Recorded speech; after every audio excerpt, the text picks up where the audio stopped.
He was born in the Garden Parish of St. Anne, and now he's one of the senior vice presidents for the Carnival Cruise Line. He zooms in to tell us more, and we say good morning and welcome to Dave Chang. Hey, Dave, welcome to Smile Jamaica. Hey, good morning. So glad to be here, and thanks for the warm welcome. Now, when we say St. Anne is such a large parish, it's a garden parish, exactly what part of St. Anne are you from, and what was From life like growing up there? Oh my gosh, from the green hills of Brownstown. Nice. I used to live in a place called the Burton Valley, then Walton Drive, and I went to York Castle High. So I'm a proud Yorkist, from Brownstown. So life in Jamaica was right up until I finished high school and started community college, Brownstown Community College, Community, and yeah. then migrated to the States when I was 16. Wow, wow, Brownstown. Listen, man, I have some memories of Brownstown Market, but we'll talk about that another time. Who were your mentors when you were growing up, Dave? Because you don't get to where you are today without having a solid foundation as a child. Well, I gotta tell you, first thing, my father. I have my father's personality, so I gotta tell you right off the bat, it was my father. When you know your dad's story, and he shares it multiple times about losing his parents at the age of 11 and 12 years old, and having to work when he was 14, that is my greatest mentor. Because truly, when you think about what he had to do to change the trajectory of our lives Yeah. and where we are today, we owe him big time. So he's the greatest mentor for me. And then, in addition to him, my lovely and incredible Aunt Winnie, Mrs. Young Shu, who was the principal for St. Anne's Bay Primary. Yes. She talk about a lifetime educator for over 40 plus years at that primary school. She's also a big mentor of mine.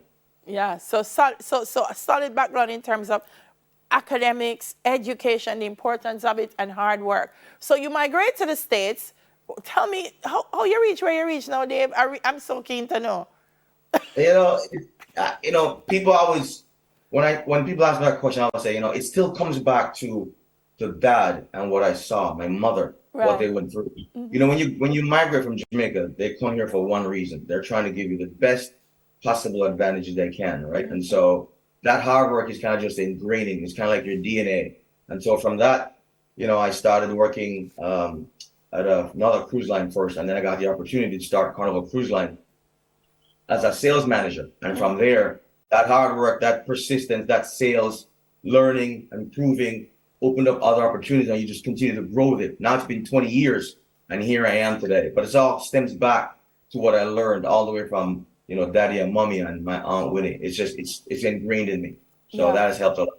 The Carnival Cruise Lines is one of the largest cruise lines in the world. I mean, Yeah. I see one ship and say, oh my God, how do they manage one ship? Um, how many ships do you have in your fleet? But right now we have 24 ships sailing, and we have another five that's coming within the next year. So we're excited about the potential growth, which is what has really opened up the opportunities. Because if you think about Carnival Cruise Line, we've been sailing to Jamaica since 1972 when our What, first ship 50 started going. years? 50 years we've been sailing to Jamaica. So Jamaica has been a part of our history from day one. And so credit to this partnership over the years with the Jamaican government, the local businesses, this unique experience that we've put together. And I think we've done an amazing thing bringing millions of guests to Jamaica. So it's exciting for me Yeah. being a Jamaican Yeah. and watching this unfold. Yeah. So I know the part about the guests coming to Jamaica. What the part I'm keen about is the Jamaicans working on the line, because I know you also employ a lot of Jamaican people, and as you said, there are opportunities opening up. What do we do? What are the opportunities on a cruise line? Like, I won't come work on Well, a cruise line and just get up in the morning and say, hey, everybody, let's do it and have fun. listen, it's hard work on a cruise line. It really is. I mean, because we are so proud of the teams that we have. But it's not just about the cruise line. There's the operational side of the business as well, right? There's the sales, the customer support, and then there's the operational side, which is what has really opened up this opportunity with me and working now with just this team and working with the Caribbean Maritime University University. in Houston, led by, of course, Dr. Spencer, who I just met recently and had a great relationship with. And when you think about what we're doing now, his vision, we love his vision of growth and how he wants to take, the Caribbean Maritime University International, which I think aligns with our goal at Carnival as we continue to grow and bring on new ships, which opens up opportunities for these highly qualified candidates that are graduating from such a prestigious, the #1 maritime school in the Caribbean. So we're excited about this partnership. And I also want to give kudos to, another fellow Jamaican, Marie Mackenzie, who's our VP of Global Ports and Caribbean Government Affairs, because she's led the way in helping to drive this partnership as well with CMU and so many of the Jamaican government and some of the local businesses. So we're excited about this partnership and what it's going to mean for us. So I get to be the keynote speaker next week on the 17th, and I'm so excited to be that, just to meet with students that are coming from my background, and share with them a little bit about my journey and hopefully inspire them for their obviously very positive careers that they're going to have in maritime. Yeah, that's where I want to end this. David, a word from you. Last week we had our guest. He was one of the executive vice presidents in charge of the Federal Reserve Bank. I was like, how do you sleep trying to balance that budget?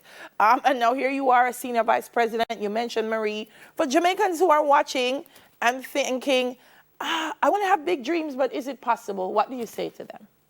It is possible. Several years ago, Christine Duffy, our president of Carnival Cruise Line, was so gracious with me.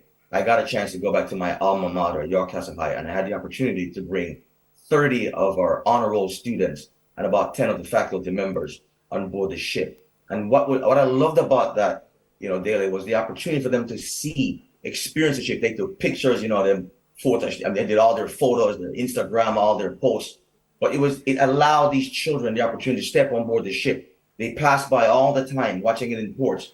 And I'm so gracious to Christine for allowing us to do that, because it opened up their eyes. And I remember someone asking me, what is it going to take to get there? And I was like, listen, many, many years ago, I was sitting in that same classroom where you are right now. Them up. I have to go. I'm so sorry. Stay focused on your education, and you two will have a shot at this. All right. So I have to go, Dave, because we have the news. I could talk to you all day. I'll come on the cruise ship. I'll come on the cruise ship and we'll sail the world and talk about it. But thank you so much for speaking with us this morning. Thank you so much for having me. All right. And big up to his family here in Jamaica, by the way, and overseas. Senior Vice President of the Carnival Cruise Line, Dave Chang. More on Smile. Up to News in 5 update.